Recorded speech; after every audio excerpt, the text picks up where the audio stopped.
All right, I am back. I had something suddenly stop working and had to resolve that issue, but I'm back. We're going to simply restart the reading Brooks Adams' Law of Civilization and Decay.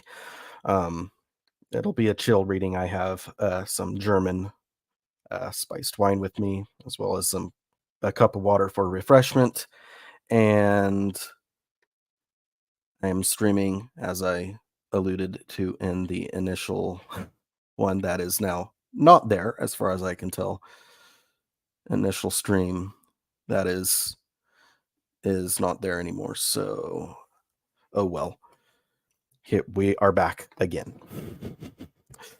So, here's Brooks Adams, The Law of Civilization and Decay.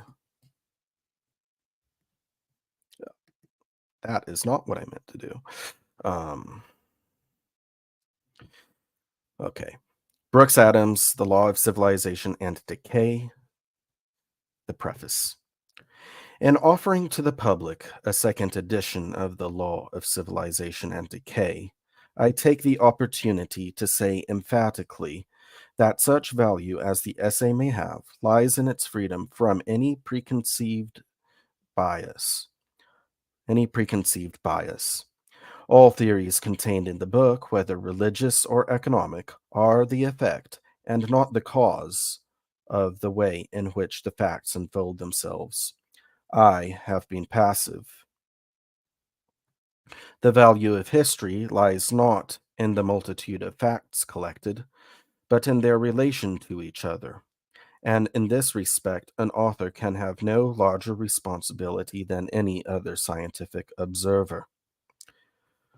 If the sequence of events seems to indicate the existence of a law governing social development, such a law may be suggested, but to approve or disapprove of it would be as futile as to discuss the moral bearings of gravitation. Some years ago, when writing a sketch of the history of the colony of Massachusetts, I became deeply interested in certain religious aspects of the Reformation, which seemed hardly reconcilable with the theories usually advanced to explain them. After the book had been published, I continued reading theology and, step by step, was led back through the Schoolmen and the Crusades to the revival of the pilgrimage to Palestine, which followed upon the conversion of the Huns. As ferocious pagans, the Huns had long closed the road to Constantinople, but the change which swept over Europe after the year 1000, when St. Stephen was crowned, was unmistakable. The West received an impulsion from the East. I thus became convinced that religious enthusiasm, which, by stimulating the pilgrimage, restored communication between the Bosphorus and the Rhine, was the power which produced the accelerated movement culminating in modern centralization. Whoops. It does not look like. Is there anyone on Twitter who can actually see what my screen? I'm trying to share it, but I don't know if Twitter actually captures it. But I'm just going to keep on going forward. You can find a version of this on YouTube as well.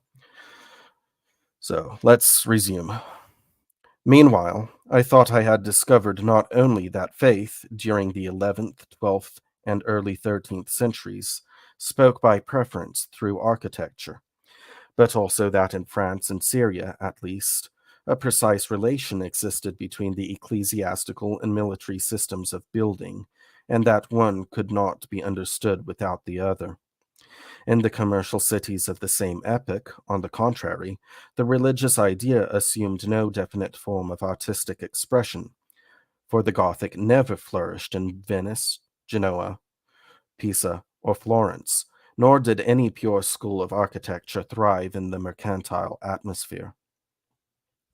Furthermore, commerce from the outset seemed antagonistic to the imagination, for a universal decay of architecture set in throughout Europe, And after the great commercial expansion of the 13th century, and the inference I drew from these facts was that the economic instinct must have chosen some other medium by which to express itself.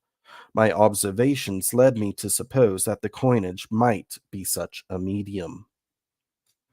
And I ultimately concluded that if the development of a mercantile community is to be understood, it must be approached through its money. Another conviction forced upon my mind by the examination of long periods of history was the exceedingly small part played by a conscious thought in molding the fate of men. At the moment of action, the human being almost invariably obeys an instinct, like an animal. Only after action has ceased does he reflect. These controlling instincts are involuntary and divide men into species distinct enough to cause opposite effects under identical conditions. For instance, impelled by fear, one type will rush upon an enemy, and another will run away, while the love of women or of money has stamped certain races as sharply as ferocity or cunning has stamped the lion or the fox. Like other personal characteristics, the peculiarities of the mind are apparently strongly hereditary.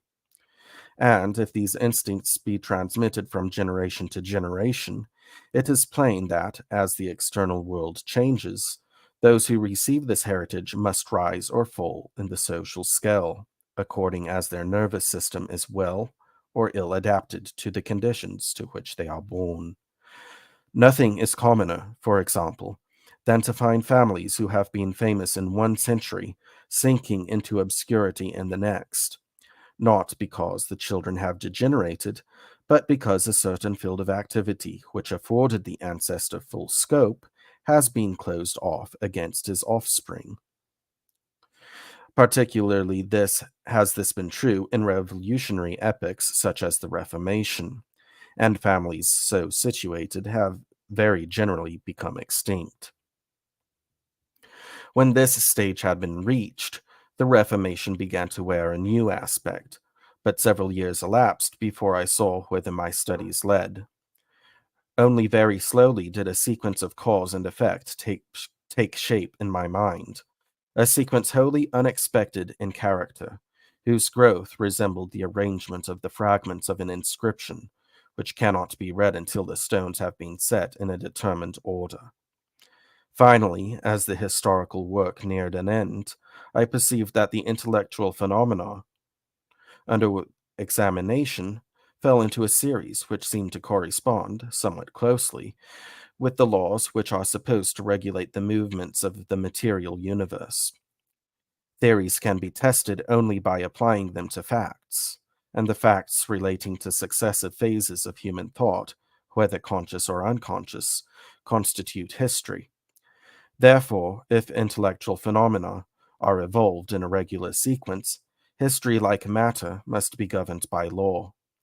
In support of such a conjecture, I venture to offer an hypothesis by which to classify a few of the more interesting intellectual phases through which human society must apparently pass in its oscillations between barbarism and civilization, or what amounts to the same thing, in its movement from a condition of physical dispersion to one of concentration.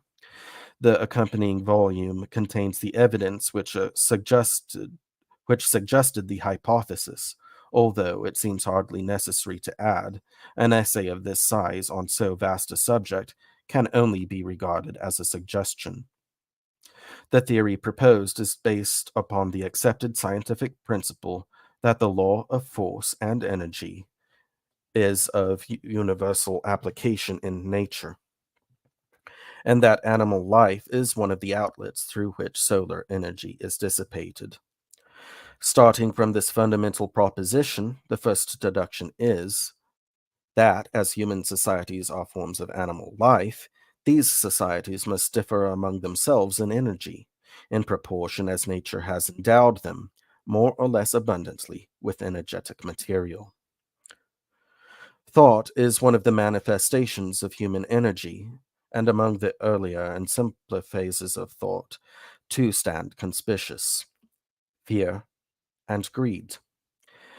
Fear, which by stimulating the imagination creates a belief in an invisible world and ultimately develops a priesthood, and greed, which dissipates energy in war and trade. Probably the velocity of the social movement of any community is proportionate to its energy and mass, and its centralization is proportionate to its velocity. Therefore, as human movement is accelerated, societies centralize. In the earlier stages of concentration, fear appears to be the channel through which energy finds the readiest outlet. Accordingly, in primitive and scattered communities, the imagination is vivid, and the mental types produced are religious, military, artistic. As consolidation advances, fear yields to greed, and the economic organism tends to supersede the emotional and martial. Whenever a race is so richly endowed with energetic material that it does not expend all its energy in the daily struggle for life, the surplus may be stored in the shape of wealth. And this stock of stored energy may be transferred from from community to community, either by conquest or by superiority in economic competition. However, however large may be the store of energy accumulated by conquest, a race must, sooner or later, reach the limit of its martial energy, when it must enter on the phase of economic competition. But as the economic organism radically differs from the emotional and martial, the effect of economic competition has been, perhaps invariably, to dissipate the energy amassed by war. When surplus energy has accumulated in such bulk as to preponderate over productive energy, it becomes the controlling social force. Thenceforward, capital is autocratic, and energy vents itself through those organisms best fitted to give expression to the power of capital. In this last stage of consolidation, the economic and perhaps the scientific intellect is propagated, while the imagination fades and the emotional, the martial, and the artistic types of manhood decay. When a social velocity has been attained at which the waste of energetic material is so great that the martial and imaginative stocks fail to reproduce themselves, intensifying competition appears to generate two extreme economic types: the usurer in his most formidable aspect, and the peasant whose nervous system is best adapted to thrive on scanty nutriment.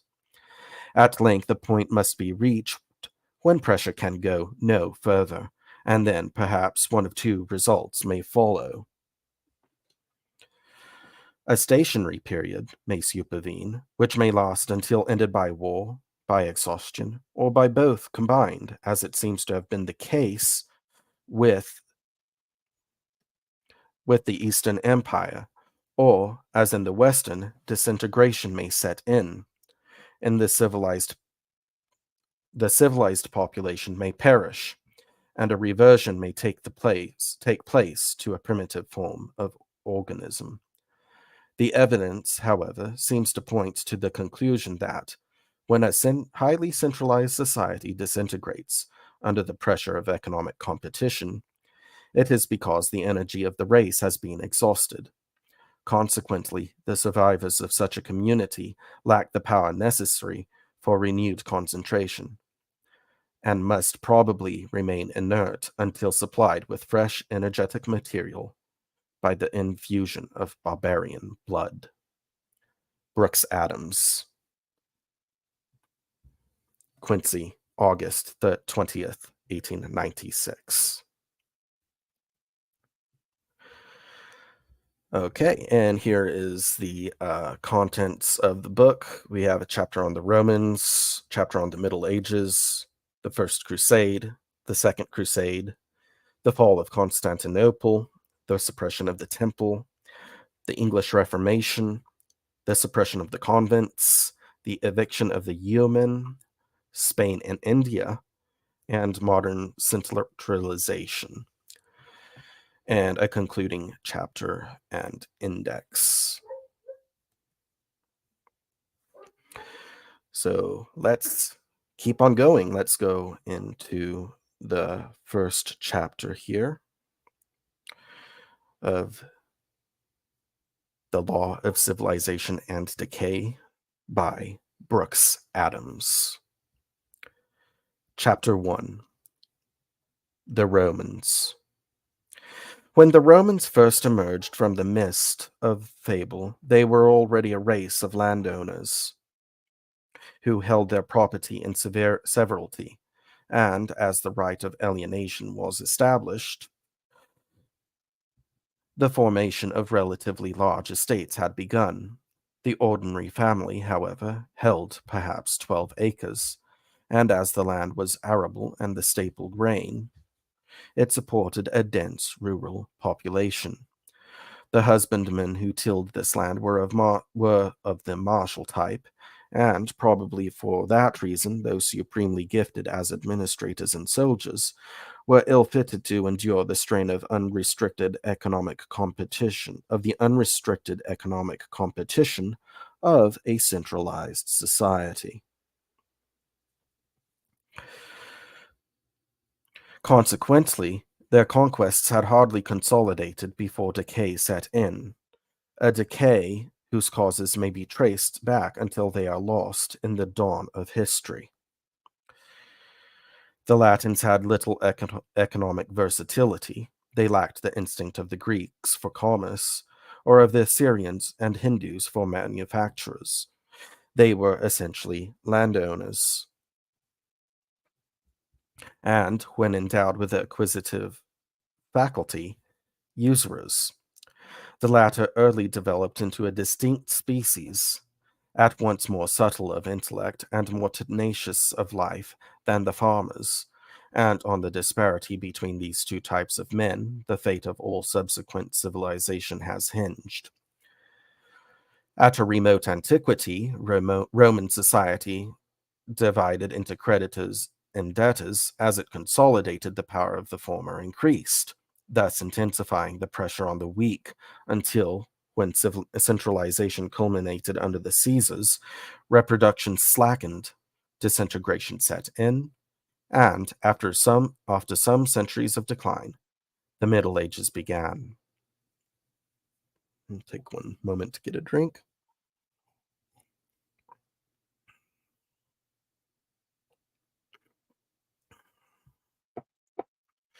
The history of monarchy must probably always remain a matter of conjecture, but it seems reasonably certain that the expulsion of the Tarquins was the victory of an hereditary moneyed caste, which succeeded in concentrating the functions of government in a practically self-perpetuating body drawn from their own order.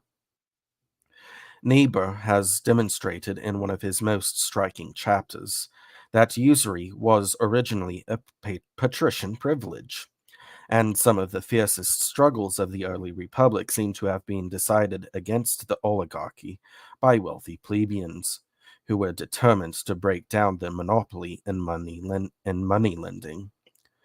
At all events, the conditions of life evidently favored the growth of the instinct which causes its possessor to suck the vitality of the economically weak. And Macaulay, in the preface to Virginia, has given so vivid a picture of the dominant class that one passage should be read entire. The ruling class in Rome was a moneyed class, and it made and so administrated the laws with a view solely to its own interest. Thus, the relation between lender and borrower was mixed up with the relation between sovereign and subject. The great men held a large portion of the community independence by means of advances at enormous usury. The law of debt, framed by creditors and for the protection of creditors, was the most horrible that has ever been known among men. The liberty and even the life of the insolvent were at the mercy of the patrician moneylenders. Children often became slaves in consequence of the misfortunes of their parents. The debtor was imprisoned, not in a public jail under the care of impartial public functionaries, but in a private workhouse belonging to the creditor. Frightful stories were told respecting these dungeons. But a prisoner is an expense, and the patricians wanted money. Their problem was to exhaust the productive power of the debtor before selling him, and as slaves have less energy than freemen, a system was devised by which the plebeians were left on their land and stimulated to labor by the hope of redeeming themselves and their children from servitude. Niebuhr has explained at length how this was done. For money weighed out, a person could pledge himself, his family, and all that belonged to him. In this condition, he became nexus and remained in possession of his property until breach of condition, when the creditor could proceed by summary process. Such a contract satisfied the requirements, and the usurers had then only to invent a judgment for debt severe enough to force the debtor to become nexus when the alternative was offered him. This presented no difficulty. When an action was begun, the defendant had 30 days of grace and was then arrested and brought before the praetor. If he could neither pay nor find security, he was fettered with irons weighing not less than 15 pounds and taken home by the plaintiff. There he was allowed a pound of corn a day and given 60 days in which to settle.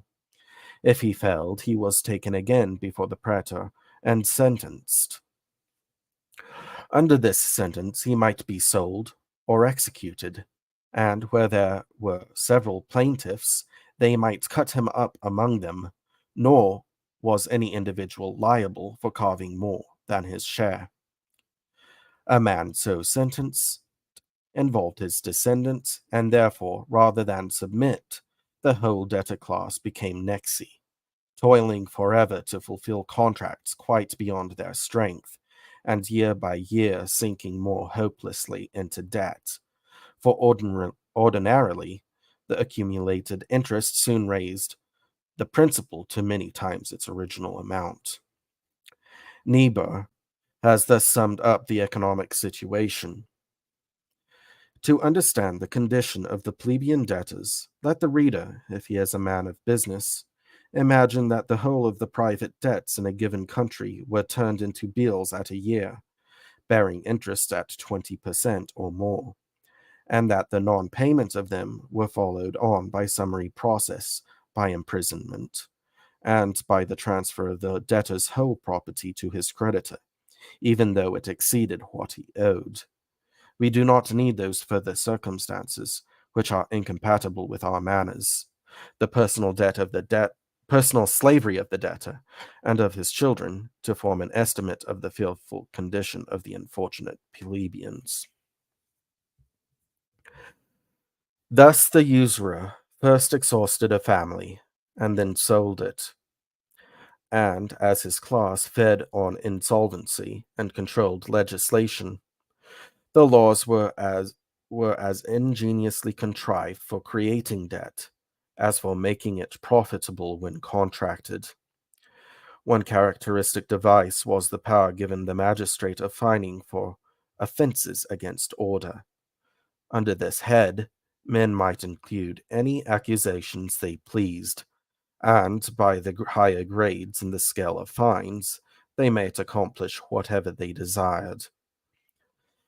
As the capitalists owned the courts and administered justice, they had the means at hand of ruining any plebeian whose property was tempting. Nevertheless, the stronghold of usury lay in the fiscal system, which, down to the fall of the empire, was an engine for working bankruptcy. Rome's policy was to farm the taxes, that is to say, after assessment, to sell them to a publican who collected what he could. The business was profitable in proportion as it was extortionate, and the country was subjected to a levy unregulated by law and conducted to enrich speculators. Ubi publicanus est, said Livy, quoting the Senate, "Ebi aut jus publicum vanum, aut libertatum sociis nullam esse." Usury was the cream of this business. The custom was to lend to defaulters at such high rates of interest that insolvency was nearly certain to follow. Then the people were taken on execution, and slave hunting formed a regular branch of the revenue service.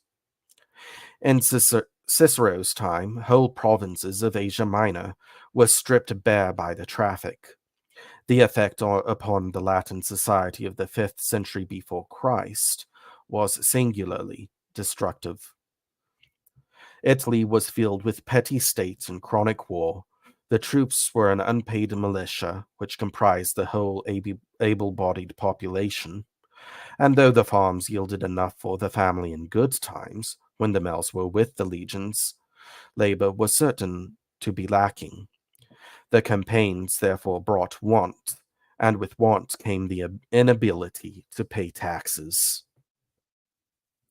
As late as the Punic War, Regulus asked to be relieved from his command, because the death of his slave and the incompetence of his hired man left his fields uncared for. And if a general and consul were pinched by absence, the case of men in the ranks can be imagined. Even in victory, the lot of the common soldier was hard enough. For, beside the chance of wounds and disease, there was the certain loss of time, for which no compensation was made. Though the plebeians formed the whole infantry of the line, they received no part of the conquered lands, and even the plunder was taken from them and appropriated by the patricians to their private use.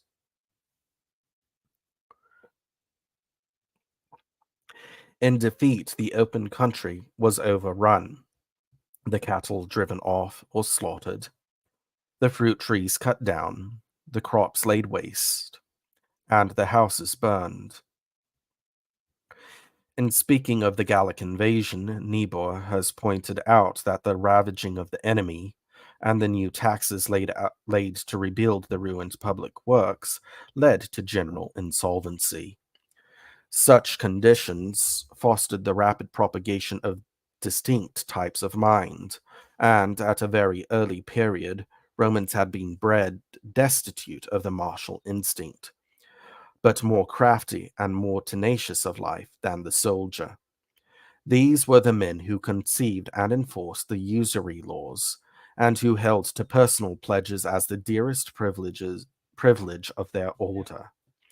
Nor does Livy attempt to disguise the fact that every patrician house was a jail for debtors, and that in seasons of great distress, after every sitting of the courts, herds of sentenced slaves were led away in chains to the house of the nobles. Of this redoubtable type, the Claudian family was a famous specimen, and the picture which has been drawn by Macaulay of the great usurer Appius Claudius, the decemvir, is so brilliant that it cannot be omitted. Appius Claudius Crassus was descended from a long line of ancestors distinguished by their haughty demeanor, and by the inflexibility with which they had withstood all the demands of the plebeian order.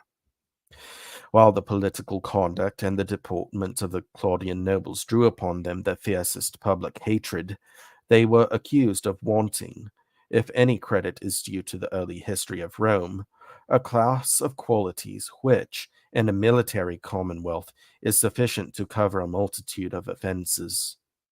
The chiefs of the family appear to have been eloquent, versed in civil business, and learned after the fashion of their age. But in war they were not distinguished by skill or valor. Some of them, as if conscious where their weakness lay, had, when filling the highest magistracies, taken internal administration as their department of public business, and left the military command to their colleagues.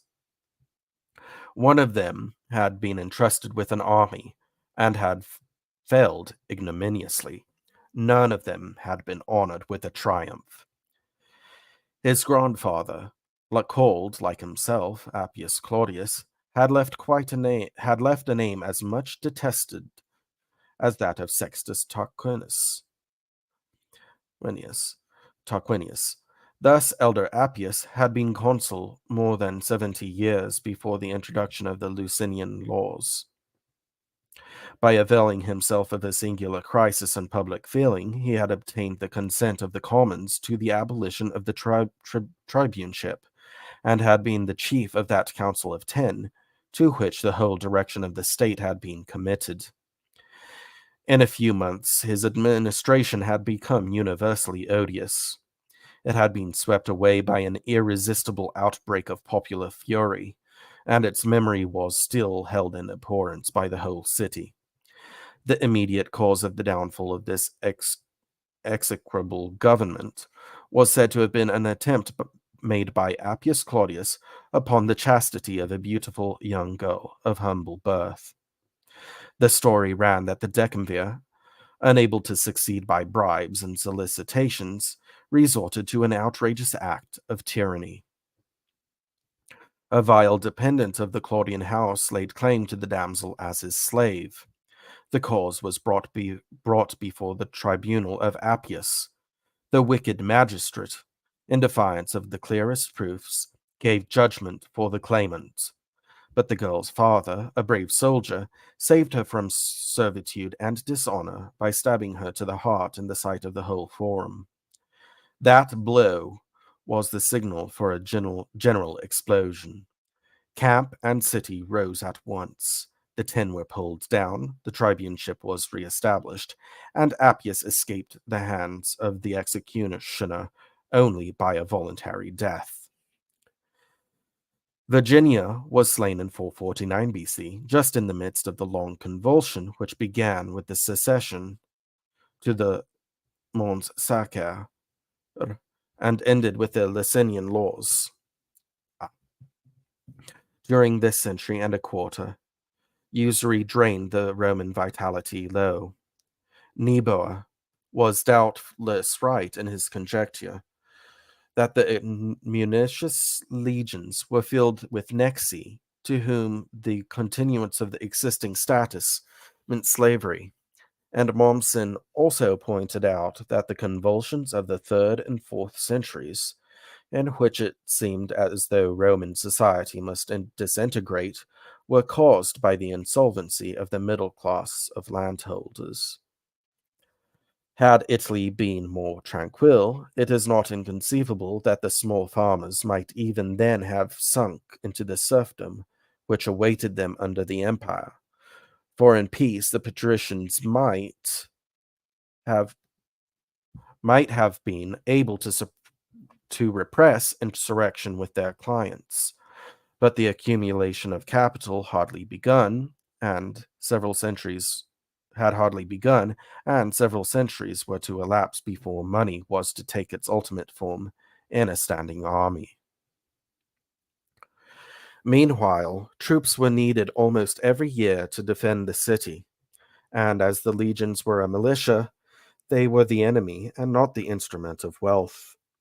Until the organization of a permanent paid police, they were, however, the highest expression of force, and when opposed to them, the moneyed oligarchy was helpless, as was proved by the secession to the Mont Sacer. The storm gathered slowly. The rural population was ground down under the usury laws, and in 495 BC, the farmers refused to respond to the levy. The consul Publius Servilius had to suspend prosecutions for debt and to liberate debtors in prison. But at the end of the campaign, the promises he had made in the moment of danger were repudiated by Appius Claudius, who rigorously enforced the usury legislation, and who was, for this time, too strong to be opposed. That year the men submitted, but the next legions had to be embodied. They again returned victorious. Their demands were again rejected, and then, instead of disbanding, They marched in martial array into the district of the Crustumeria and occupied the hill, which uh, ever after was called the Sacred Mount. Resistance was not even attempted, and precisely the same surrender was repeated in 449 when Virginius stabbed his daughter. When Virginius stabbed his daughter, he fled to the camp, and his comrades seized the standards and marched for Rome.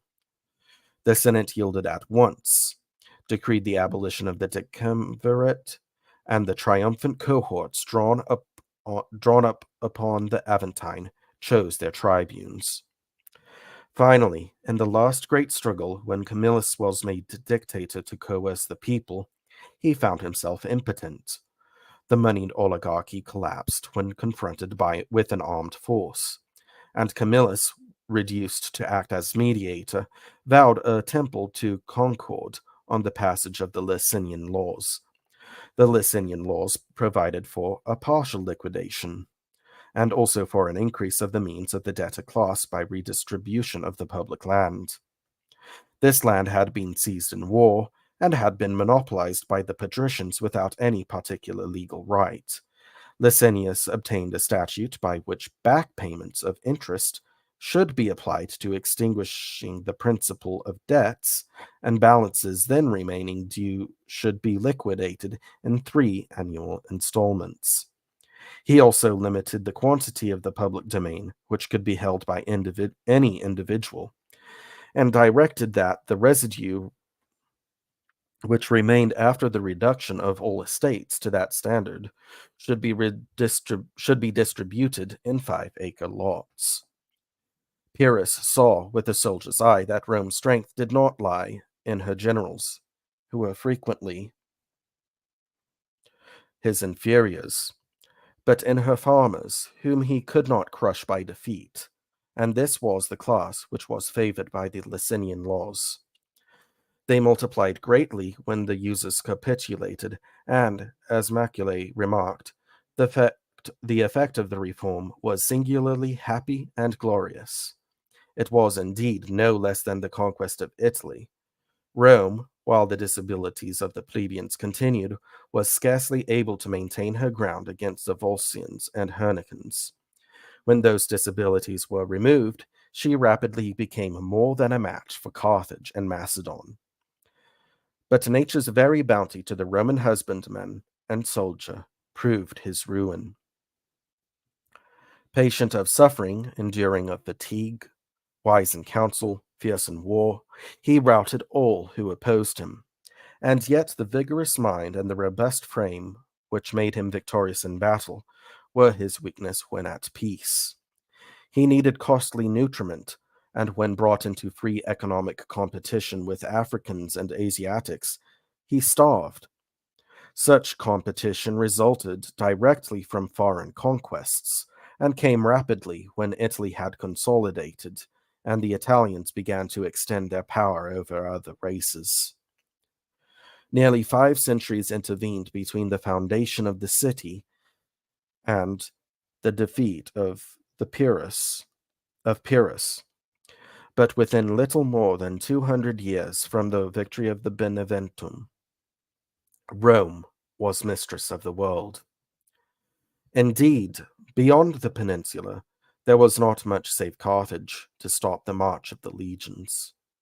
After the death of Alexander in 323 BC, Greek fell into decline, and by 200, when Rome attacked Macedon, she was in decrepitude. The population of Asia Minor, Syria, and Egypt was not martial, and had never been able to cope in battle with the Western races, while Spain and Gaul, though inhabited by fierce and hardy tribes, lacked cohesion, and could not withstand the onset of organized and disciplined troops. Distance, therefore, rather than hostile military force, fixed the limit of the ancient centralization. For the Romans were not maritime, and consequently failed to absorb India or discover America. Thus, their relatively imperfect movement made the most material difference between the ancient and modern economic system.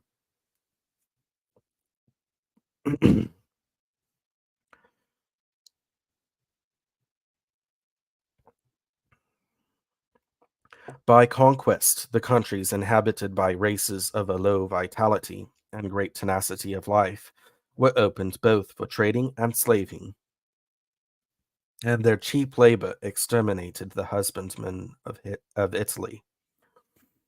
Pardon me.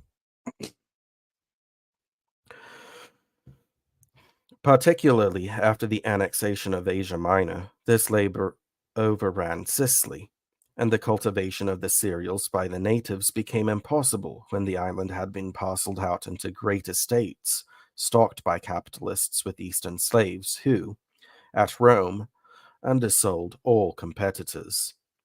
During the 2nd century, the precious metals poured into Latium in a flood. Great fortunes were amassed and invested in land, and the Asiatic provinces of the empire were swept of their men in order to make these investments pay. No data remain by which to estimate even approximately the size of this involuntary migration, but it must have reached enormous numbers, for 60,000 captives were the common booty of a campaign, and after provinces were annexed, they were depopulated by the publicans. The best field hands came from the regions where poverty had always been extreme, and where, for countless generations, men had been inured to toil on scanty food. Districts like Bithynia in Syria, where slaves could be bought for little or nothing, had always been tilled by races far more tenacious of life than any Europeans. After Lucullus plundered Pontus, a slave brought only 4 drachmae, or perhaps 70 cents. On the other hand, competition grew sharper among the Italians themselves. As capital accumulated in the hands of the strongest, the poor grew poorer, and pauperism spread. As early as the Marcian War in 90 BC, Lucius Marcius Philippus estimated that there were only 2,000 wealthy families among the burgesses. In about 300 years, nature had culled a pure plutocracy from what had been originally an essentially martial race. The primitive Roman was a high order of husbandmen, who could only, when well fed, flourish and multiply. He was adapted to that stage when the remnants of caste gave a certain fixity of tenure to the farmer, and when prices were maintained by the cost of communication with foreign countries. As the world centralized through conquest, these barriers were swept away. Economic competition became free, and land tended to concentrate in fewer and fewer hands, and this land was worked by Eastern slaves, who reduced the wages of labor to the lowest point at which the human being can survive.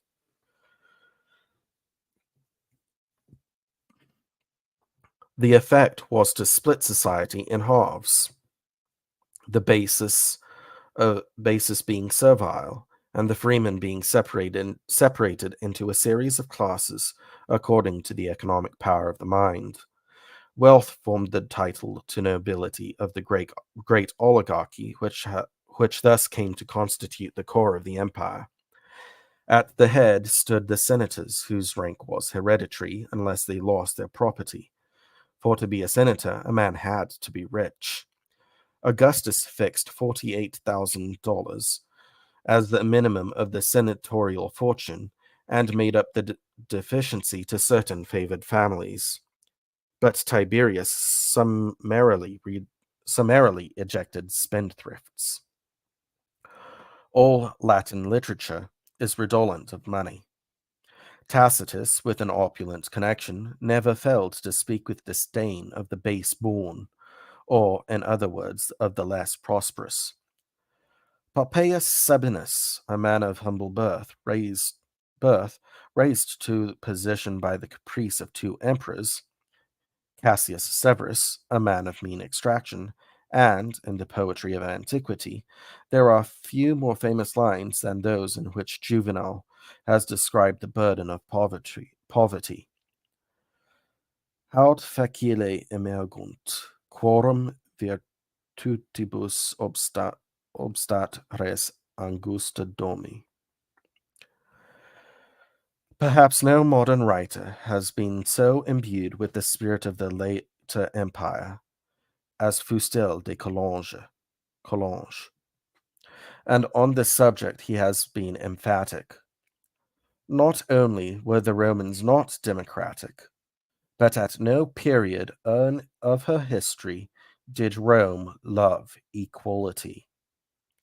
In the Republic, rank was determined by wealth. The census was the basis of the social system. Every citizen had to declare his fortune before a magistrate, and his grade was then assigned him. Poverty and wealth established the legal difference between men. The first line of demarcation lay between those who owned land and those who did not. The former were assidui, householders rooted in the soil. The latter were proletarians. The proletarians were equal in their poverty, but the assidui were unequal in their wealth, and were consequently divided into 5 classes. Among these categories, all was unequal. Taxes, military service, and political rights. They did not mix together. If one transports oneself to the last century of the Republic, one finds there an aristocracy as strongly consolidated as the ancient patrician. At the summit came the senatorial order. To belong to it, the first condition was to possess a great fortune. The Roman minds did not understand that a poor man could belong to the aristocracy, or that a rich man was not part of it. Archaic customs lingered late in Rome, for the city was not a center of commercial exchanges. And long after the death of Alexander, when Greece passed its meridian, the Republic kept its copper coinage. Regulus farmed his field with a single slave and hired a hired servant, and there was, in truth, nothing extraordinary in the famous meeting with Cincinnatus at the plough, although such simplicity astonished a contemporary of Augustus. Advancing centralization swept away these ancient customs, a centralization whose march is, perhaps, as sharply marked by the migration of vagrants to the cities as by any single phenomenon. Vagrant paupers formed the proletariat, for whose relief the frumentari leges were formed. And yet, though poor laws in some form are considered a necessity in modern times, few institutions of antiquity have been more severely criticized than those regulating charity.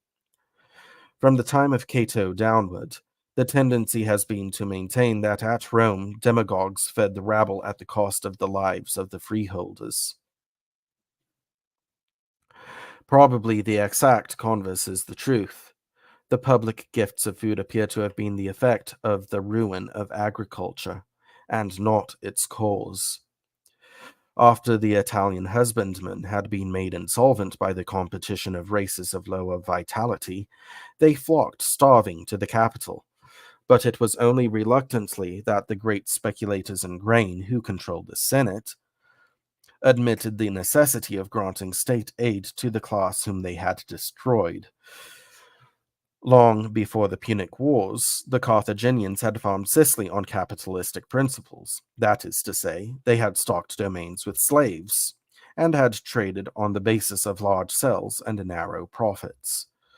The Romans, when they annexed the island, only carried out this system to its logical end. Having all Asia Minor to draw upon for labor, they deliberately starved and overworked their field hands, since it was cheaper to buy others than to lose command of the market. The familiar story of the outbreak of the Servile War about 134 BC shows how far the contemporaries of the Sicilian speculators believed them capable of going. Da- Damophilus, an opulent Sicilian landlord, being one day implored by his slaves to have pity on their nakedness and misery, indignantly demanded why they went hungry and cold, with arms in their hands, and the country before them. Then he bound them to stakes and flayed them with the lash. The reduction of Syracuse by Marcellus broke the Carthaginian power in the island. After the fall of Agrigentum in 210 BC, the pacification of the country went on rapidly. Probably from the outset, even in the matter of transportation, the provinces of the mainland were at a disadvantage because of the cheapness of sea freights. But at all events, the opening of the Sicilian grain trade had an immediate and disastrous effect on Italy. The migration of vagrants to Rome began forthwith, and within 7 years, 203 BC, within 7 years, 203 BC, a public distribution of wheat took place, probably by the advance of Scipio. Nevertheless, the charity was private and not gratuitous. On the contrary, a charge of 6 sesterces, or 25 cents the 25 cents the bushel, was made, apparently near half the market rate, a price pretty regularly maintained on such occasions down to the empire.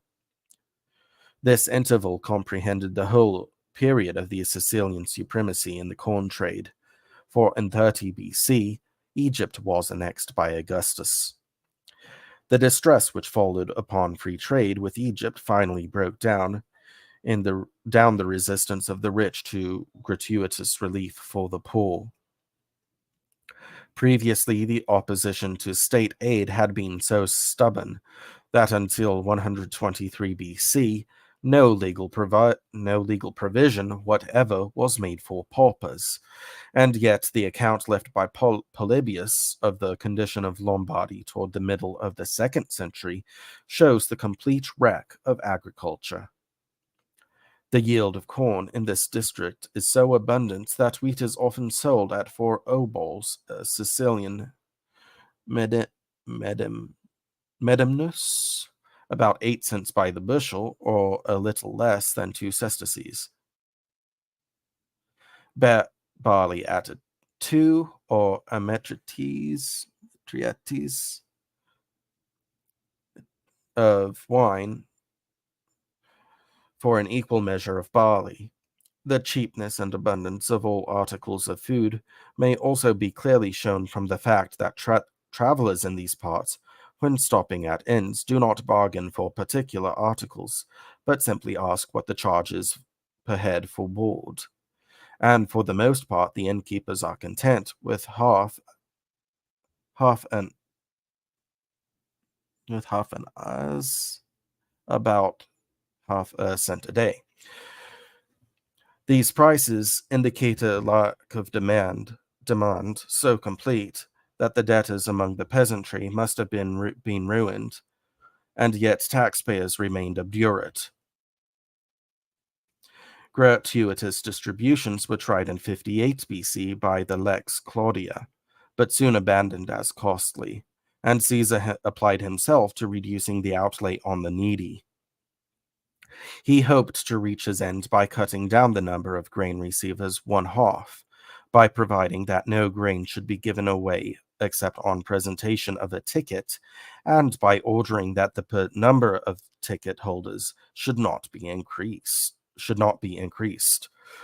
The law of nature prevailed against him, for the absorption of Egypt in the economic system of the empire marked, in the words of Mommsen, the end of the old and the beginning of a new epoch. Among the races which have survived through ages upon scanty nutriment, none have, perhaps, excelled the Egyptian fellah. Even in the East, no peasantry has probably been so continuously overworked, so underpaid, and so taxed. If it is the aim of the state to work out the utmost possible amount from its territory, In the Old World, the Laggards were absolutely the masters of statecraft. In particular, they were, in this sphere, the instructors and the models of the Caesars.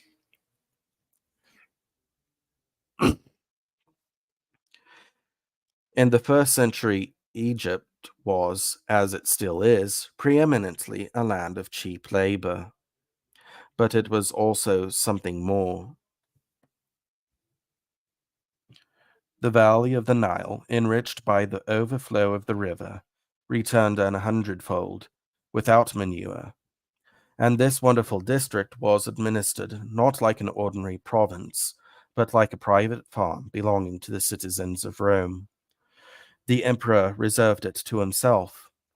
How large a revenue he drew from it is immaterial. It suffices that 1/3 of all the grain consumed in the capital came from thence. According to Athenaeus, some of the grain ships in use were about 420 feet long by 57 broad, or nearly the size of a modern steamer in the Atlantic trade. From the beginning of the Christian era, therefore, the wages of the Egyptian fellah regulated the price of the cereals within the limits where trade was made free by Roman consolidation. And it is safe to say that, thenceforward, such of the highly nourished races as were constrained to sustain this competition were doomed to perish. It is even extremely doubtful whether the distributions of grain by the government materially accelerated the march of the decay. Spain should have been far enough removed from the center of exchanges to have had a certain local market of her own.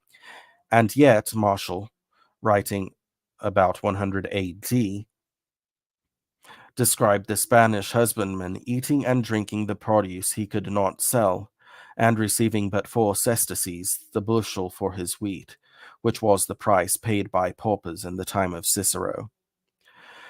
Thus, by economic necessity, great estates were formed in the hands of the economically strong.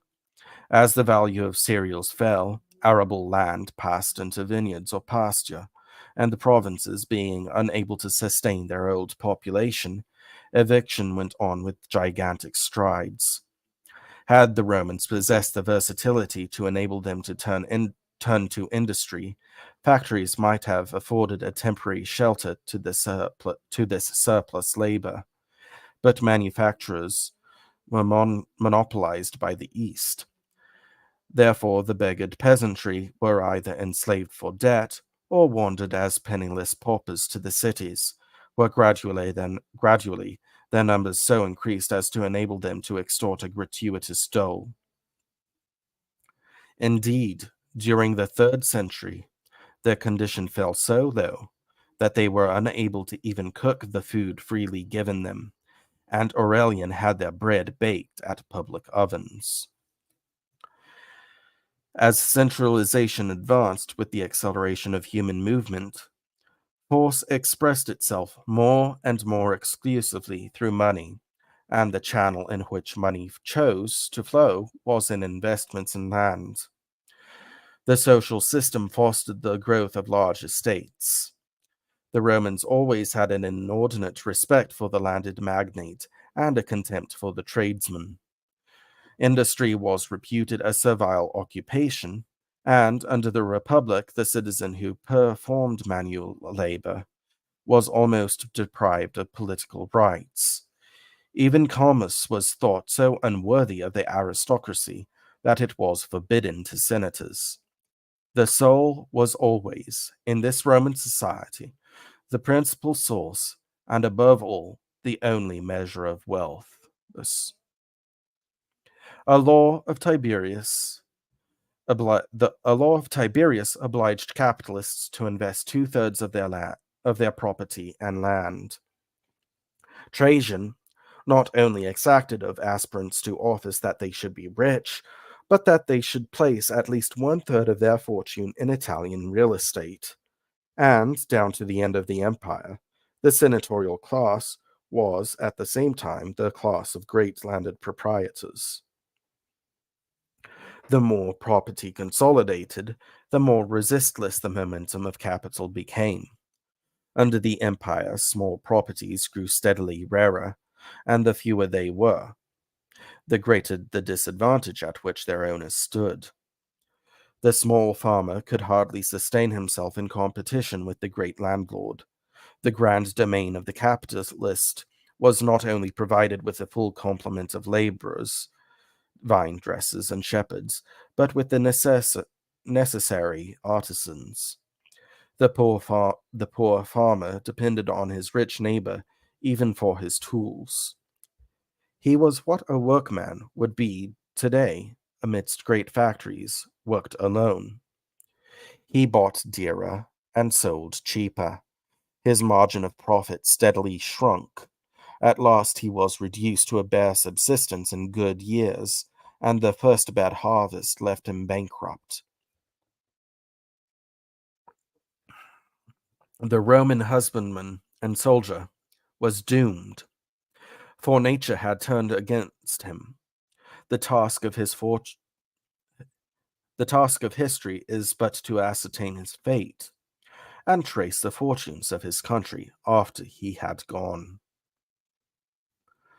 Of the evicted, many certainly drifted to the cities and lived upon charity, forming the proletariat, a class alike despised and lost to self-respect. Some were sold into slavery, others starved. But when all deductions have been made, a surplus is left to be accounted for, and there is reason to suppose that these stayed on their farms as tenants to the purchasers. In the first century, such tenancies were common. The lessee remained a freeman, under no subjection to his landlord, provided he paid his rent. But in case of default, the law was rigorous. Everything upon the land was liable as a pledge, and the tenant himself was held in pawn unless he could give security for what he owed.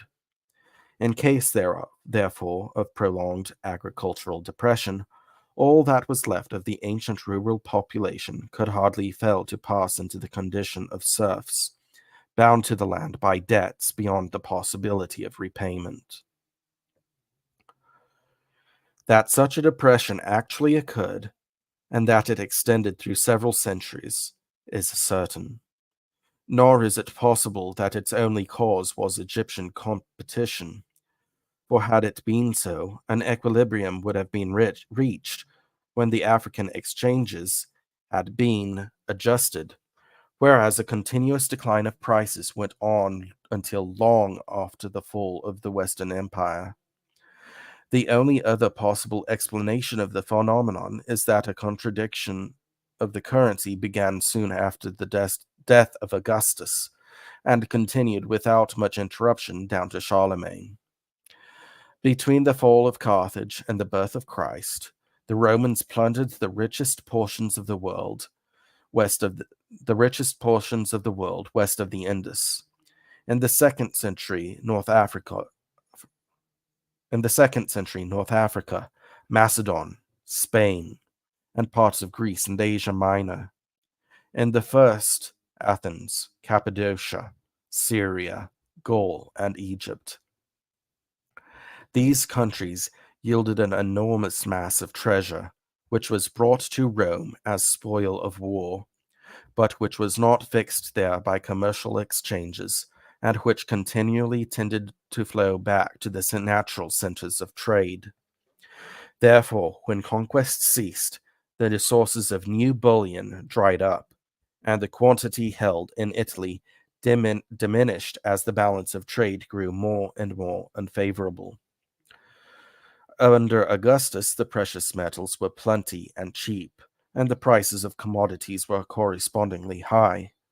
But a full generation had hardly passed before a dearth began to be felt, which manifested itself in a debasement of the coinage, the surest sign of an appreciation of the currency. Speaking generally, the manufacturers and the more costly products of antiquity came from countries to the east of the Adriatic, while the west was mainly agricultural. And nothing is better established than that luxuries were dear under the empire, and food was cheap. Therefore, exchanges were unfavorable to the to the capital from the outset. The exports did not cover the imports, and each year a deficit had to be made good in specie. The Romans perfectly understood the situation, and this adverse balance caused them much uneasiness. Tiberius dwelt upon it in a letter to the Senate as early as 22 AD. In that year, the aediles brought forward proposals for certain sumptuary reforms, and the Senate, probably to rid itself of a delicate question, referred the matter to the executive.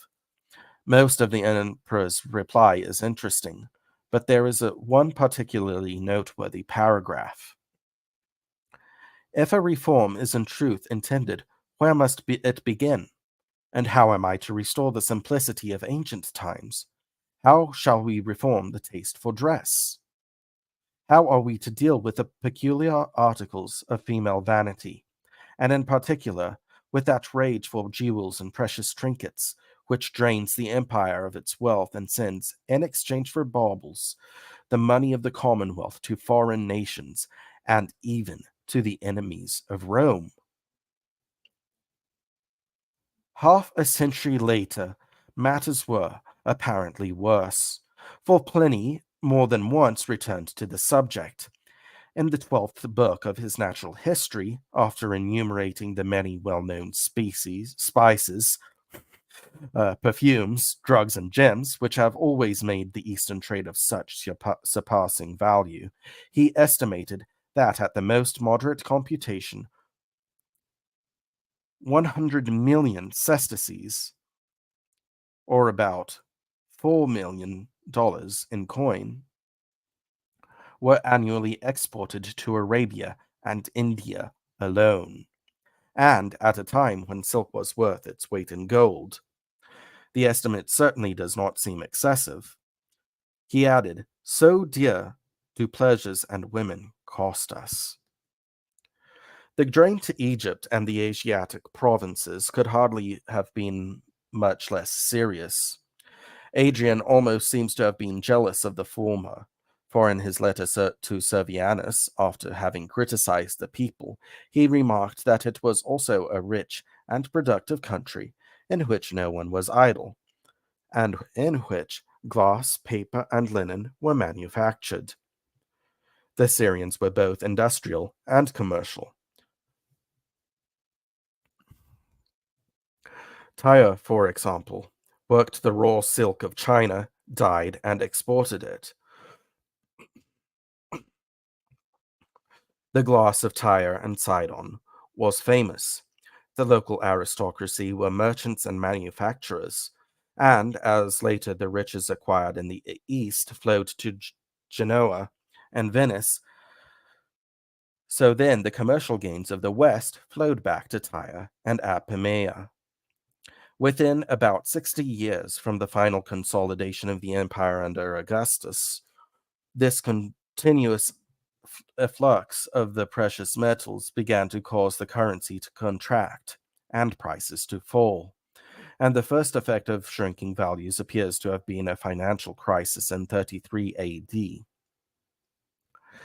Probably the diminution in the worth of commodities relatively to money had already made it difficult for debtors to meet their liabilities.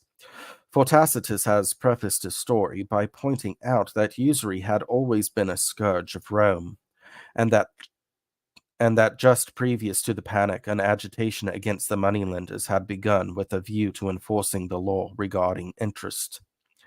As most of the senators were deep in usury, they applied for protection to Tiberius, who granted what amounted to a stay of proceedings.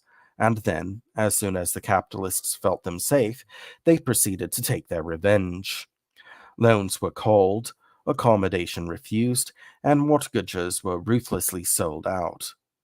There was great scarcity of money, and on account of sales on execution, coin accumulated in the imperial or the public treasury. Upon this, the Senate ordered that everyone should invest in 2/3 of his capital on loan in Italian real estate, but the creditors called in the whole, nor did public opinion allow debtors to compromise. Meanwhile, there was great excitement, but no relief, as the usurers hoarded for the purpose of buying low. The quantity of cells broke the market, and the more liabilities were extended, the harder liquidation became. Many were ruined, and the loss of property endangered social station and reputation. The panic finally subsided, but contraction went on, and next showed itself 25 years later in adulterated coinage. From the time of the Punic Wars, about 2 centuries and a half before Christ, the silver denarius, worth nearly 17 cents, had been the standard of the Roman currency, and it kept its weight and purity unimpaired until Nero, when it diminished from 1/84 to 1/96 of a pound of silver, the pure metal being mixed with 1/10 of copper. Under Trajan, toward 100 AD, the alloy reached 20%. Under Septimus Severus 100 years later, it had amounted to 50 or 60%. And by the time of Elagabalus, 220 AD, the coin had degenerated into a token of base metal, and was repudiated by the government. Something similar happened to the gold. The aureus, though it kept its fineness, lost in weight down to Constantine. In the reign of Augustus, it equaled 1/40th of a Roman pound of gold. In that of Nero, 1/45th. In that of Caracalla, I think that's Caracalla, but 1/50th. In that of Diocletian, 1/60th, and in that of Constantine, 1/72nd. When the coin ceased passing by tell and was taken only by weight. The repudiation of the denarius was an act of bankruptcy. Nor did the financial position improve while the administration remained in Rome. Therefore, the inference is that, toward the middle of the 3rd century, Italy had lost the treasure she had won in war, which had gradually gravitated to the centers of exchanges. This inference is confirmed by history. The movements of Diocletian seem to demonstrate that after 250 AD, Rome ceased to be either the political or commercial capital of the world. Unquestionably, Diocletian must have lived a life of intense activity at the focus of affairs, to have raised himself from slavery to the purple at 39. And yet Gibbon thought he did not even visit Rome until he went thither to celebrate his triumph, after he had been 20 years upon the throne. He never seemed anxious about the temper of the city. When proclaimed emperor, he ignored Italy and established himself at Nicomedia on the Propontis, where he lived until he abdicated in 305. His personal preferences evidently did not influence him, since his successors imitated his policy, and everything points to the conclusion that he and those who followed him only yielded to the same resistless force which fixed the economic capital of the world upon the Bosphorus. In the case of Constantine, the operation of this force was conspicuous, for it was not only powerful enough to overcome the habit of a lifetime, but to cause him to undertake the gigantic task of building Constantinople. Constantine was proclaimed in Britain in 306, when only 32. 6 years later, he defeated Maxentius, and then governed the West alone until his war with Licinius, whom he captured in 323, and afterward put to death. Thus, at 50, he returned to the East, after an absence of nearly 20 years, and his first act was to choose Byzantium as his capital, a city nearly opposite Nicomedia. The sequence of events seems plain. Very soon after the insolvency of the government at Rome, the administration quitted the city and moved toward the boundary between Europe and Asia. There, after some 40 years of vacillation, it settled permanently at the true seat of exchanges, for Constantinople remained the economic center of the earth for more than 8 centuries. Similar conclusions may be drawn from the fluctuations of the currency. At Rome, the coin could not be maintained as the standard because of adverse exchanges. But when the political and economic centers had come to coincide at a point upon the Bosphorus, depreciation ceased and the aureus fell no further. This migration of capital, which caused the rise of Constantinople, was the true opening of the Middle Ages, for it occasioned the gradual decline of the rural population and thus brought about the disintegration of the West. Pardon me? Victory carried wealth to Rome, and wealth manifested its power in a permanent police. As the attack and war gained upon the defense and individual resistance became impossible, transportation grew cheap and safe, and human movement was accelerated.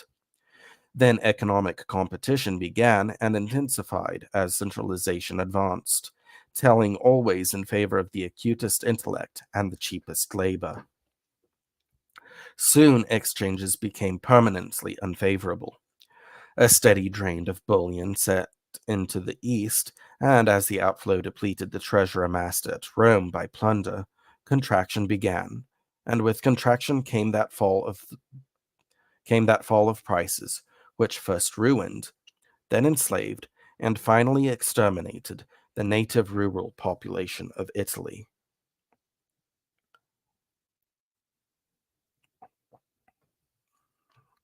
Get some water here.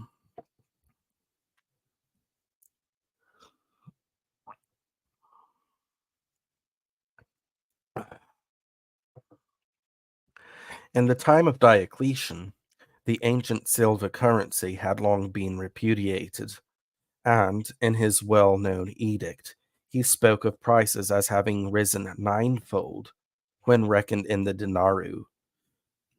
denarii of base metal. The purchasing power of gold and silver had, however, risen very considerably in all the western provinces. Nor was this all.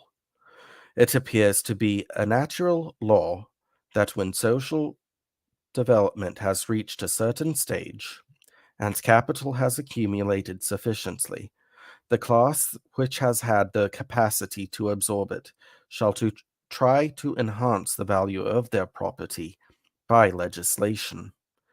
This is done most easily by reducing the quantity of the currency, which is a legal tender for the payment of debts. A currency obviously gains in power as it shrinks in volume, and the usurers of Constantinople intuitively condensed to the utmost that of the empire. After the insolvency under Elagabalus, payments were exacted in gold by weight, and as it grew scarcer, its value rose. Aurelian issued an edict limiting its use in the arts. And while there are abundant reasons for inferring that silver also gained in purchasing power, gold far outstripped it. Although no statistics remain by which to establish with any exactness the movement of silver in comparison with commodities, the ratio between the precious metals at different epochs is known, and gold appears to have doubled between Caesar and Romulus Augustus. In 47 BC, gold stood one to silver as 189 ninths, something like that. 1.89, 180 under Augustus, gold to 129 thirds or something like that. I'll just leave that out if you want to take a look. I recommend picking the book up, but We want to finish this chapter. I set out with the goal of finishing it. So, yes, I'm a little bit tired, but we're going to do this. As gold had become the sole legal tender, this change of ratio represents a diminution during the existence of the Western Empire of at least 50% in the value of property in relation to debt, leaving altogether out of view the appreciation of silver itself, which was so considerable that the government was unable to maintain the denarius. Resistance to the force of centralized wealth was in vain.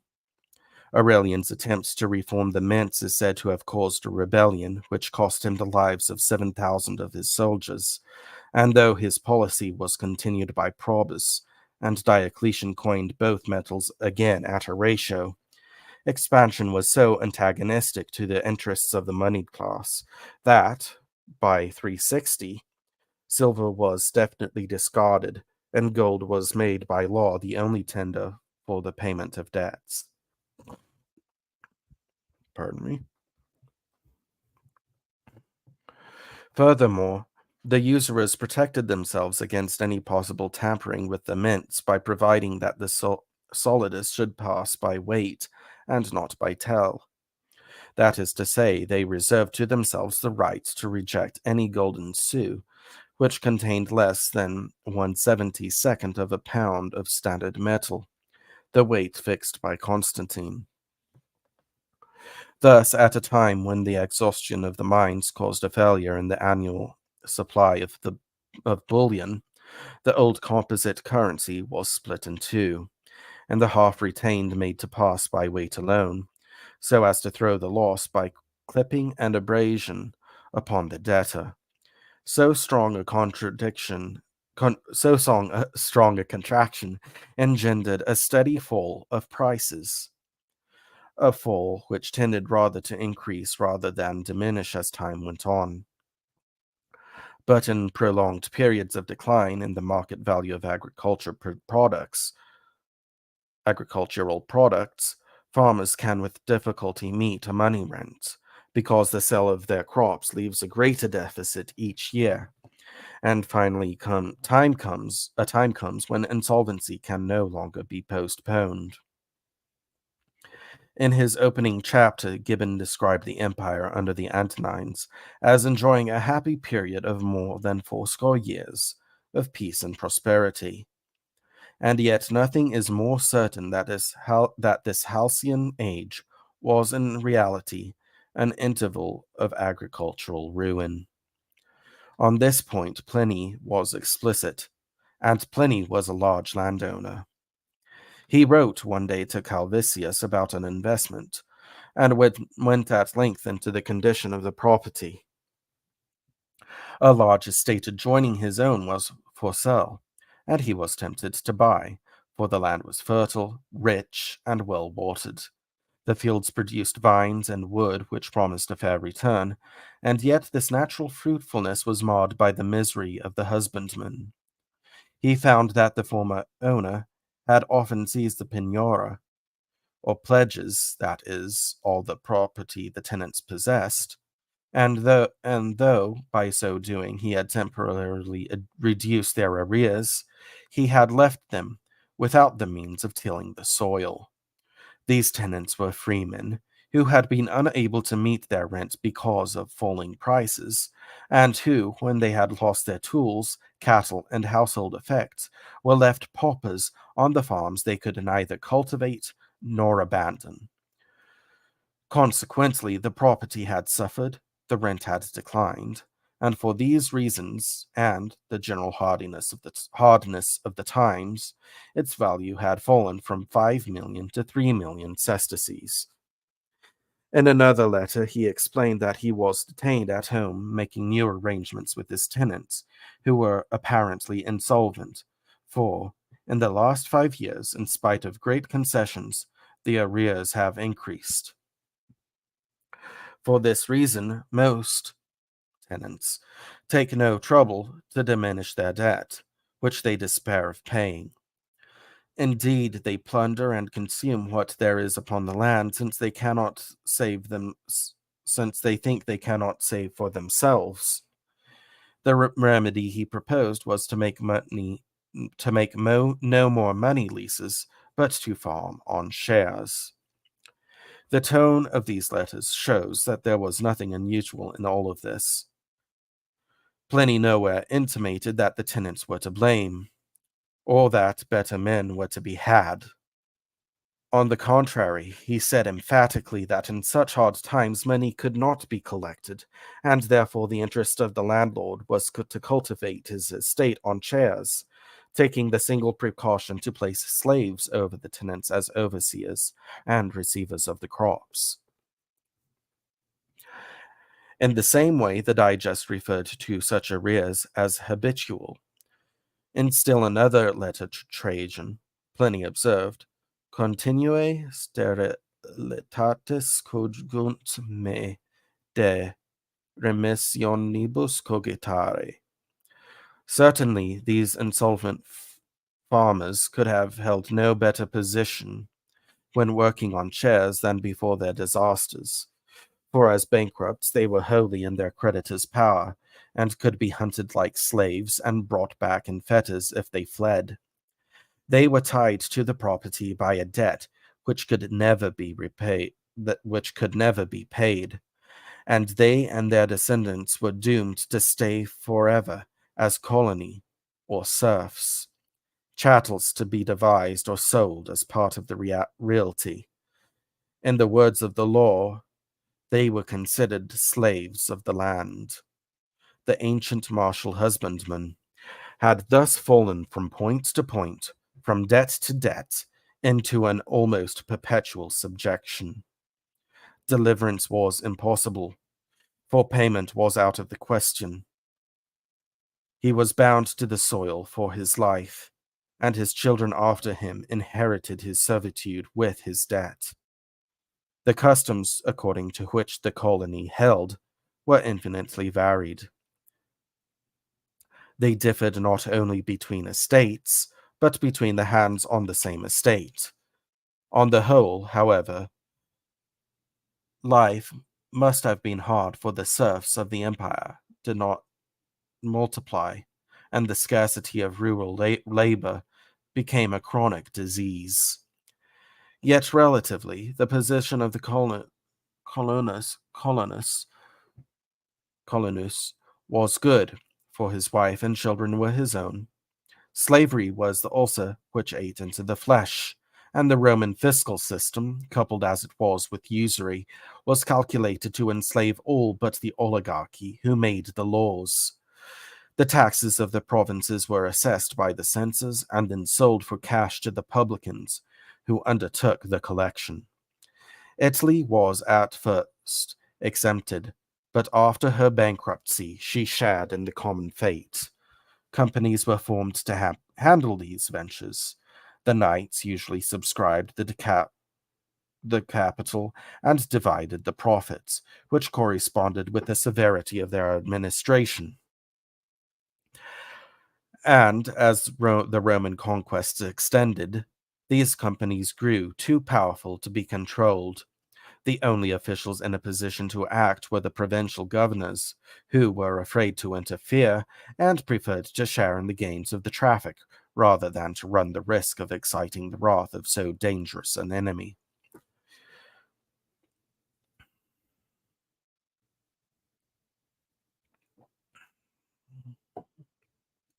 According to Pliny, the collection of rent and money had become impossible in the reign of Trajan.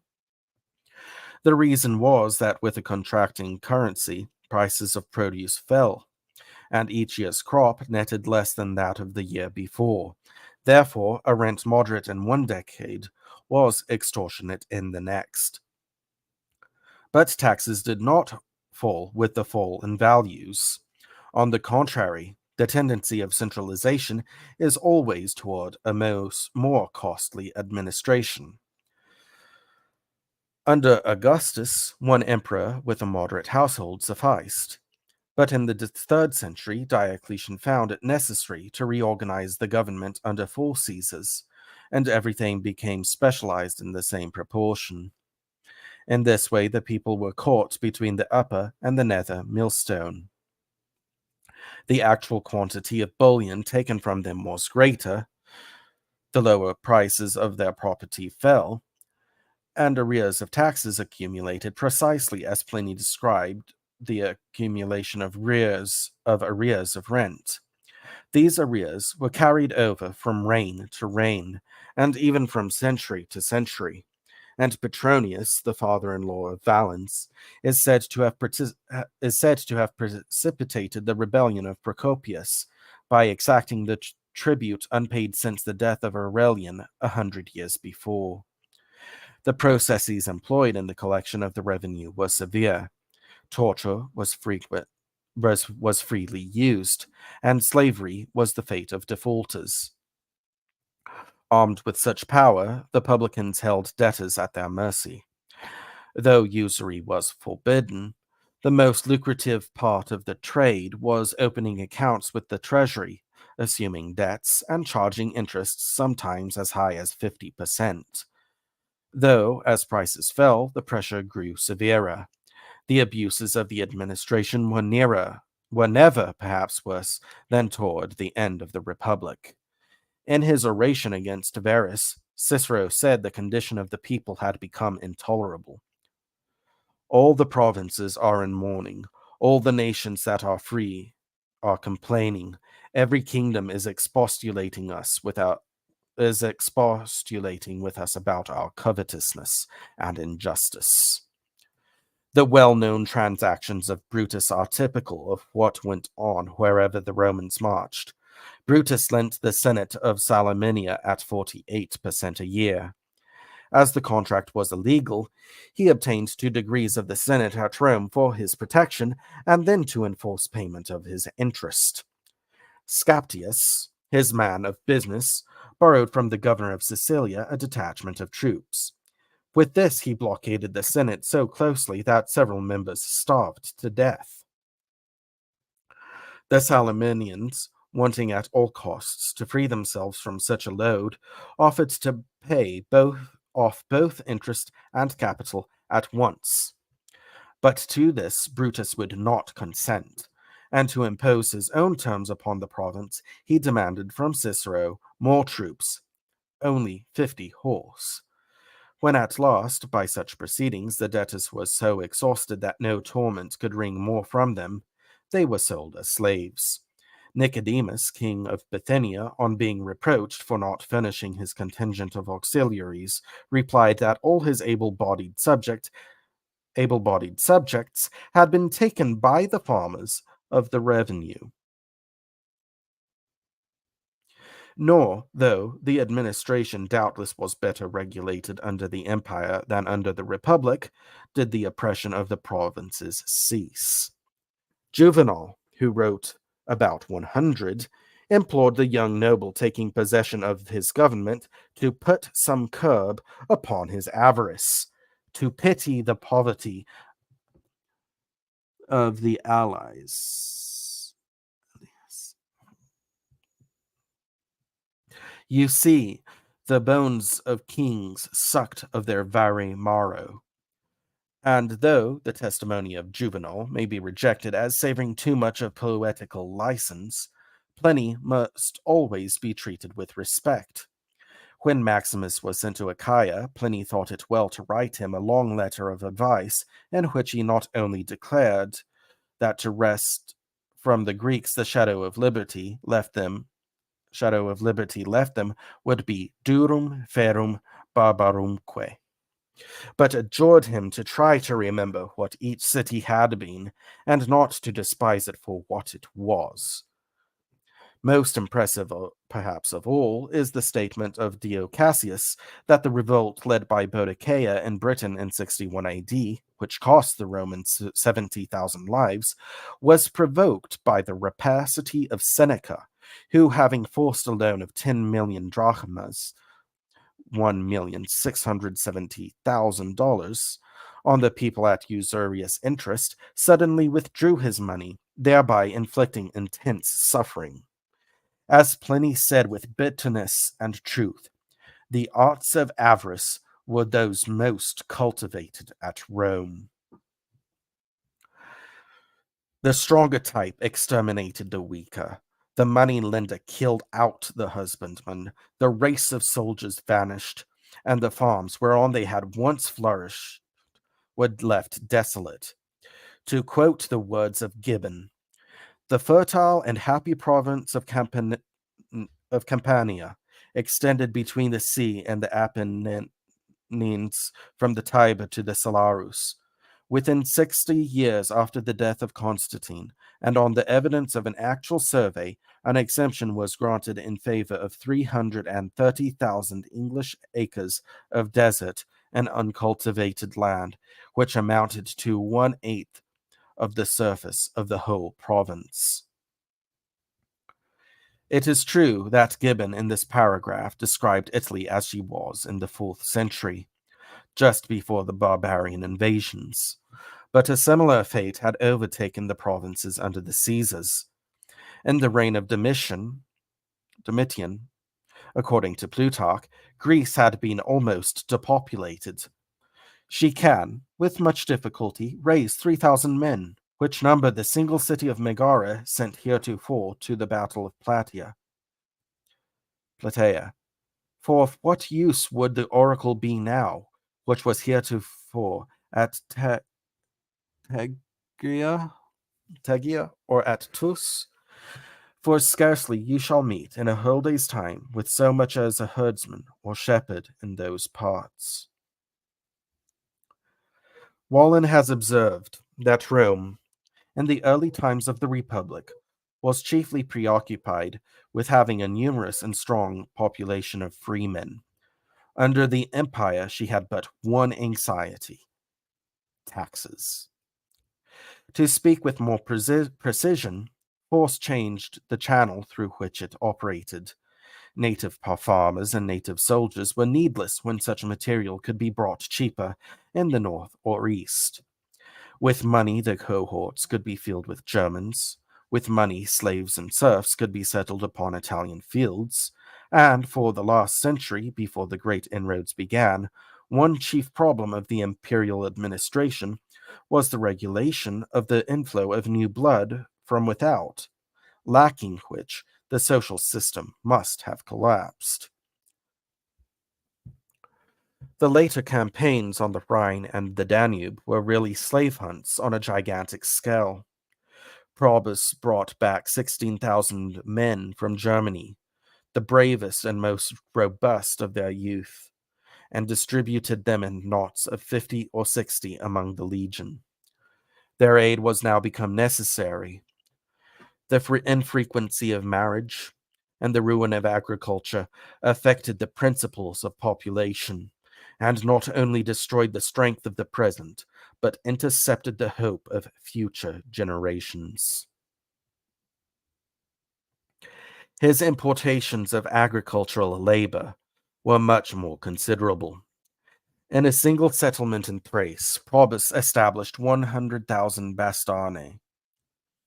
Constantius Chlorus is said to have made Gaul flourish by the herds of slaves he distributed among the landlords. In 370, large numbers of Alemanni were planted in the valley of the Po, and on the vast spaces of the public domain there were barbarian villages where the native language and customs were preserved.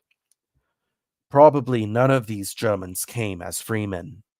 Many, of course, were captives sold as slaves, but perhaps the majority were serfs. Frequently a tribe, hard-pressed by enemies, asked leave to pass the frontier and settle as tributaries. That is to say, as coloni. On one such occasion, Constantius II was nearly murdered. A body of limigantes, who had made a raid, surrendered and petitioned to be given lands at any distance, provided they might have protection. The emperor was delighted at the prospect of such a harvest of laborers, to say nothing of recruits, and went among them to receive their submission. Seeing him alone, the barbarians attacked him, and he escaped with difficulty. His troops slaughtered the Germans to the last man. This unceasing immigration gradually changed the character of the rural population, and a similar alteration took place in the army. As early as the time of Caesar, Italy was exhausted. His legions were mainly raised in Gaul, and as the native farmers sank into serfdom or slavery, and then at last vanquished, recruits were drawn more and more from beyond the limits of the empire. At first they were taken singly, afterwards in tribes and nations, so that when Attius defeated Attila at Chalons, the battle was fought by the Visigoths under Theodoric, and the equipment of the Romans and Huns was so similar that when drawn upon the lines, presented the image of civil war. This military metamorphosis indicated the extinction of the martial type, and it extended throughout society. Rome not only failed to breed the common soldier, she also failed to produce generals. After the first century, the change was marked. Trajan was a Spaniard, Septimus Severus an African, Aurelian an Illyrian peasant, Diocletian a Dalmatian slave, Constantius Chlorus a Dardanian noble, and the son of Constantius by a Dacian woman was the great Constantine. All these men were a peculiar species of military adventurer, for they combined the qualities which made them not only effective chiefs of police, but acceptable as heads of the civil bureaucracy, which represented capital. Severus was the type, and Severus has never been better described than by Machiavelli, who, he said, united the ferocity of the lion to the cunning of the fox. This bureaucracy was the core of the consolidated mass called the empire. It was the embodiment of money, the ultimate expression of force, and it recognized and advanced men who were adapted to its needs. When such men were to be found, the administration was thought good, but when no one precisely adapted for the purple appeared, and an ordinary officer had to be hired to keep the peace, friction was apt to follow, and the soldier, even though of the highest ability, was often removed. Both Stilicho and Attius were murdered.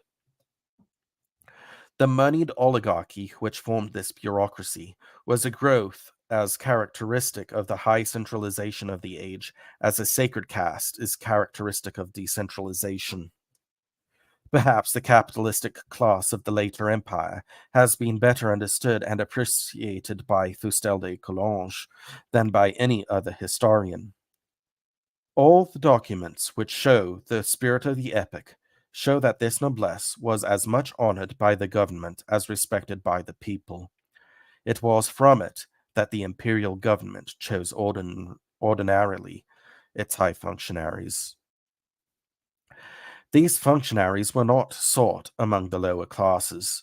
The high offices were not given as a reward of long and faithful service. They belonged by prescriptive right to the great families. The empire made the wealthy, senators, praetors, consuls, and governors.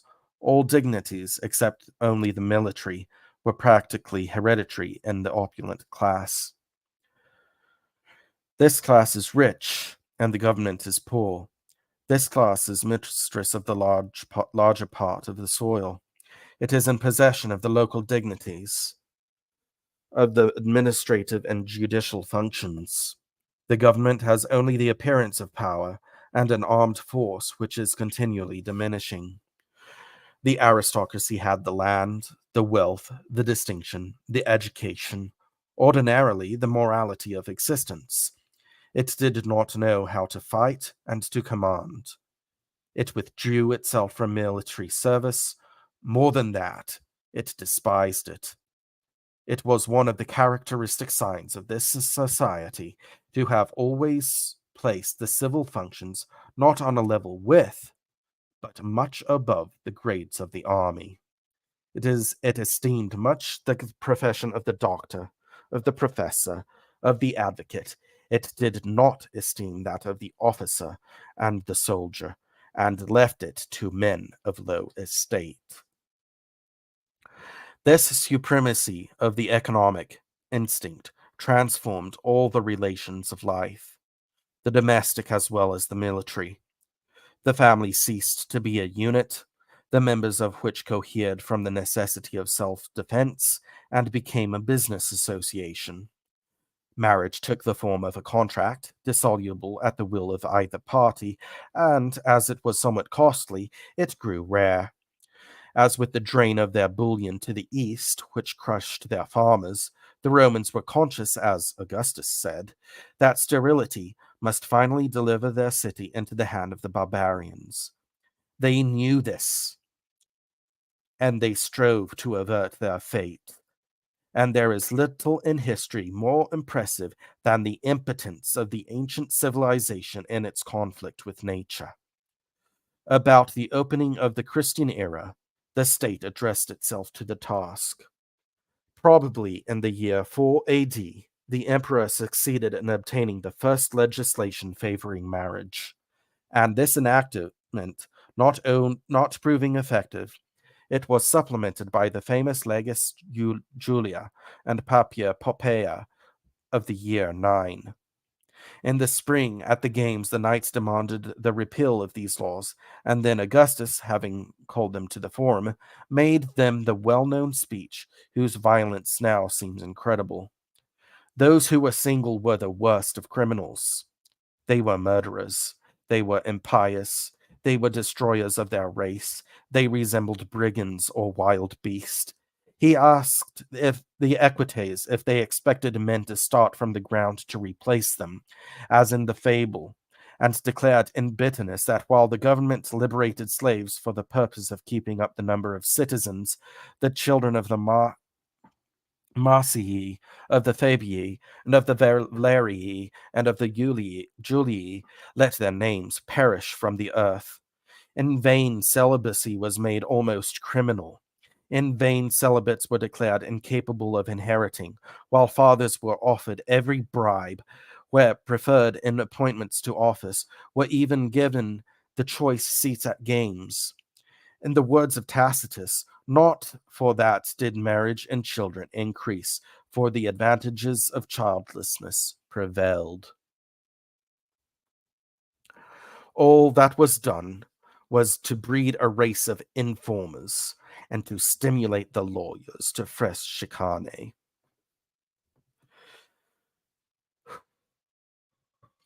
When wealth became force, the female might be as strong as the male.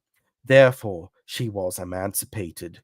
Through easy divorce, she came to stand on equality with the man in the marriage contract.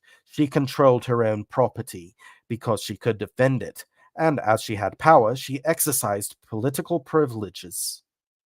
In the 3rd century, Julia Domna, Julia Mamea, Soamius, and others sat in the Senate or conducted the administration. The evolution of this centralized society was as logical as every other work of nature. When force reached the stage where it expressed itself exclusively through money, the governing class ceased to be chosen because they were valiant or eloquent, artistic, learned, or devout, and was elected solely because they had the faculty of acquiring and keeping wealth. As long as the weak retained enough vitality to produce something which could be absorbed, this oligarchy was invincible. And for many years after the native peasantry of Gaul and Italy had perished under the load, new blood injected from more tenacious races kept the dying civilization alive. The weakness of the moneyed class lay in their very power, for they not only killed the producer, but in the strength of their acquisitiveness, they failed to propagate themselves. The state feigns to regard marriage as a debt, and yet the opulent families died out. In the reign of Augustus, all but 50 of the patrician houses patrician houses had become extinct, and subsequently the emperor seemed destined to remain the universal heir through bequests of the childless. With the peasantry, the case was worse. By the 2nd century, barbarian labor had to be imported to till the fields, and even the barbarians lacked the tenacity of life necessary to endure the strain. They ceased to breed, and the population dwindled. Then, somewhat suddenly, the collapse came. With shrinking numbers, the sources of wealth ran dry. The revenue failed to pay the police, and on the efficiency of the police, the life of this unwarlike civilization hung. In early ages, every Roman had been a landowner, and every landowner had been a soldier, serving without pay. To fight had been as essential a part of life as to plow, but by the 4th century, military service had become commercial. The legions were as purely an expression of money as the bureaucracy itself.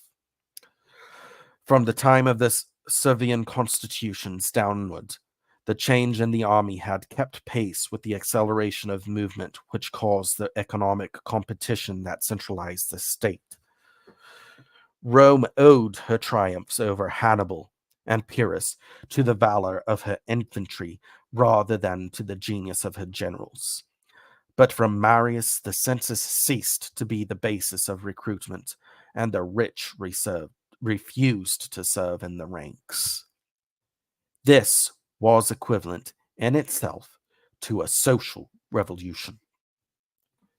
For from the moment when the wealthy succeeded in withdrawing themselves from service, and the poor saw in it a trade, the citizen ceased to be a soldier, and the soldier became a mercenary. From that time, the army could be used for all purposes, provided that they could count on their pay and their booty. The administration of Augustus organized the permanent police, which replaced the mercenaries of the civil wars, and this machine was the greatest triumph and the crowning glory of capital. Dio Cassius has described how the last vestige of an Italian army passed away. Up to the time of Severus, it had been customary to recruit praetorians from either Italy itself, from Spain, Macedonia, or other neighboring countries, whose population had some affinity with that of Latium. Severus, after the treachery of the gods to Pertinax, disbanded it and reorganized a corps selected from the bravest soldiers of the legions. These men were a horde of barbarians, repulsive to Italians in their habits, and terrible to look upon. Thus, a body of wage earners, drawn from the ends of the earth, was made cohesive by money. For more than 400 years, this corps of hirelings crushed revolt within the empire and regulated the injection of fresh blood from without with perfect promptitude and precision. Nor did it fail in its functions while the money which vitalized it lasted. But a time came when the suction of the usurers so wasted the life of the community that the stream of bullion ceased to flow from the capital to the frontiers. Then, as the sustaining force failed, the line of troops along the Danube and the Rhine was drawn out until it broke, and the barbarians poured in unchecked. The so-called invasions were not conquests, for they were not necessarily hostile. They were only the logical conclusion of a process which had been going on since Trajan. When the power to control the German immigration decayed, it flowed freely into the provinces. By the year 400, disintegration was far advanced. The empire was crumbling, not because it was corrupt or degenerate, but because the most martial and energetic race the world had ever seen had been so thoroughly exterminated by men of the economic type of mind that petty bands of sorry adventurers might rove whither they would on what had once been Roman soil, without meeting an enemy capable of facing them, save other adventurers like themselves. Goths, not Romans, defeated Attila at Chalons.